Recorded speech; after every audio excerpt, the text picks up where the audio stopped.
அனைவருக்கும் வணக்கம். வேர்ல்ட் சித்ரகுப்தர் சேனலுக்கு உங்களை அன்புடன் அழைக்கின்றோம். இன்றைய நாள் இனிதாய் அமைய ஸ்ரீ சித்திரகுப்தரை பிரார்த்திக்கின்றோம். இன்றைக்கான பதிவில் என்ன ஒரு ஆன்மீக தகவலை தெரிந்து கொள்ள போகின்றோம் என்றால், மகா சிவராத்திரி அன்று நாம் சொல்ல வேண்டிய ஸ்லோகங்கள் என்னென்ன, மேலும் அன்று நம்ம விரதம் இருப்பதனால நமக்கு ஏற்படக்கூடிய நன்மைகள் என்ன அப்படிங்கிறத பற்றி தான் பார்க்க போகிறோம். வாங்க வீடியோக்குள்ளே போகலாம். எல்லா கேள்விகளுக்கும் ஆன்மீக வழியில் ஒரு பதிலும், அறிவியல் ரீதியான ஒரு பதிவும், பிராண ரீதியாக ஒரு பதிலும், மருத்துவ ரீதியாக ஒரு பதிலும், வாழ்வியல் ரீதியாக ஒரு பதிலும் ஆக எந்த விதத்தில் வேண்டுமோ அந்த வகையில் நமக்கு கண்டிப்பாக ஒரு பதில் கிடைக்கும். இப்போ இந்த இந்து மதம் அப்படிங்கிறது மதம் கிடையாது. இது ஒரு வாழ்வியல் நெறிமுறை. எப்படி ஒரு மனிதன் வாழ வேண்டும் என்று சொல்லும் நெறிமுறை. அதற்கு பின்புதான் உங்களுக்கு முனிவர்கள், சித்தர்கள், ஞானிகள் மூலம் மக்களுக்கு இறைவனால சொல்லப்பட்ட ஒரு விதிமுறைகள். இதுதான் நிதர்சனமான உண்மை. இப்போ இந்த சிவராத்திரி அப்படிங்கிறது விழா மட்டும் கிடையாது, நம்மளுடைய மனதை கட்டுப்படுத்தும் ஒரு மகா விரதம். அதனால தான் இதை நம்ம இவ்வளவு பெரிய ஒரு விழாவா நம்ம கொண்டாடுறோம். சிவபெருமானை நம்ம அனுஷ்டிக்கிறோம். சிவராத்திரி என்றாலே பட்டினி கிடைப்பது, கண் விழிப்பது, கோவிலுக்கு போவது அப்படிங்கிறதோடு இல்லாம இதனுடைய தத்துவம் உணர்ந்து இந்த விரதத்தை அனுஷ்டித்தால் வாழ்க்கைனா என்ன அப்படிங்கிறதை உங்களால புரிஞ்சுக்க முடியும். நம்மளுடைய மனம் சந்திரனுடைய இயக்கத்தை பொறுத்து செயல்படுது. சந்திரன் வளரும் அந்த நாட்கள் 15, தேயும் நாட்கள் 15. இதுல தேய்பிரையினுடைய 14வது நாள், அதாவது அமாவாசைக்கு முந்தைய நாள் சந்திரன் ஏறத்தாழ மறைந்துவிடும். நம்மளுடைய மனமும் இப்படித்தான். ஒரு நாள் ஒன்றை அடைந்தே தீர வேண்டும் அப்படிங்கிற ஒரு ஆசை போகும்.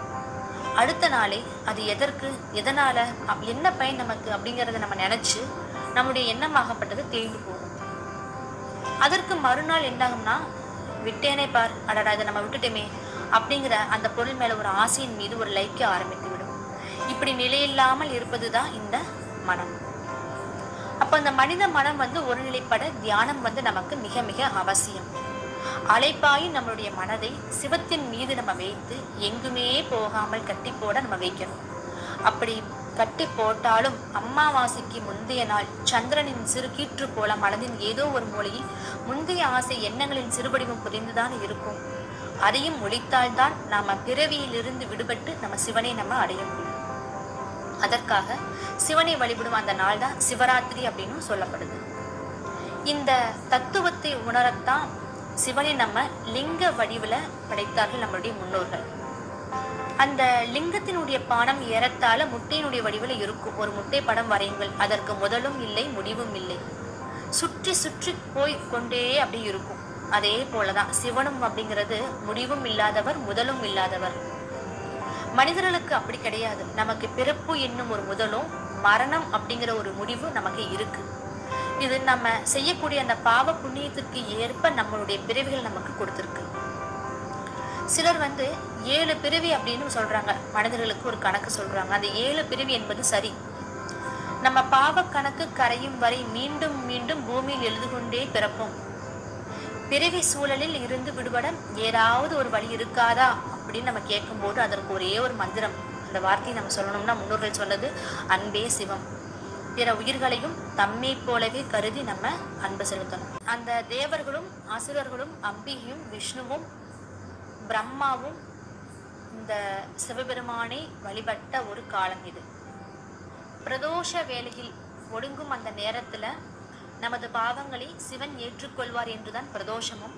இதற்கு முன்னால் ஒடுங்கியவர்களின், அதாவது நம்மளுடைய முன்னோர்களுடைய பாவத்தை ஏற்றுக்கொண்டதற்கு நன்றி தெரிவிக்கும் விதமாகவும் பூமியில் உள்ளவர்கள் காலத்தை அறிந்து கொள்ளும் பொருட்டு சந்திரனை தேய்த்து அதை வளரச் செய்து அருளியதற்காகவும், அவ்வாறு தேயும் போது அமாவாசையை ஒட்டிய காலங்களில் இருக்கும் பலவீனத்தை சரி செய்வதற்காகவும் சிவராத்திரி பூஜை ஏற்படுத்தப்பட்டது. மாத சிவராத்திரி மதிய உணவு வரை வயிறும் இரவு பால் பழம் உணவாக கொள்வார்கள். சிலர் சிவ சிந்தனையில இருந்து பூஜை, அபிஷேக ஆராதனைகளை செய்வாங்க. யோக சாதகர்கள் தியானம், அவங்க என்ன பண்ணுவாங்க, மெடிடேஷன் பண்ணுவாங்க. இப்ப இந்த மாத சிவராத்திரியில நடுச்சாமம் அந்த இரவு 12 மணி வரைக்கும் விழித்திருந்து ஈசனை நினைத்து பூஜைகளோ தியானமோ மேற்கொள்வார்கள். அதற்கு பிறகு ஓய்வு எடுப்பாங்க. இவ்வாறாக சிவராத்திரி பூஜையினை மாமாங்க வழிமுறையாக செய்து 12வது மாதம் வருகிற மகா சிவராத்திரி, அதாவது சூரியன் சந்திரனின் வீட்டுக்கு 8வது வீட்டில் சஞ்சரிக்கும் காலம் அன்று இரவு முழுவதும் கண் விழித்து ஈசனை மனதில் நிறுத்தி சிவ பூஜையை செய்து மாமாங்க பூஜையினை நிறைவு செய்வார்கள். அதாவது சரியை வழியில் உள்ளவர்கள் பூஜைகள், விரதங்கள், கிரியை வழியில் உள்ளவர்கள் இரவில் தூங்கி விடும் அறிவை தூங்காமல் விழிப்பு நிலையில் இருக்க செய்வது தியானம். இதை கடைபிடிப்பதால் உடல் நலமும் மன வளமும் நமக்கு காக்கப்படும். மீண்டும் அடுத்த ஒரு பதிவில் சந்திப்போம். நன்றி, வணக்கம். வாழ்க வளமுடன். நல்லதே நடக்கட்டும்.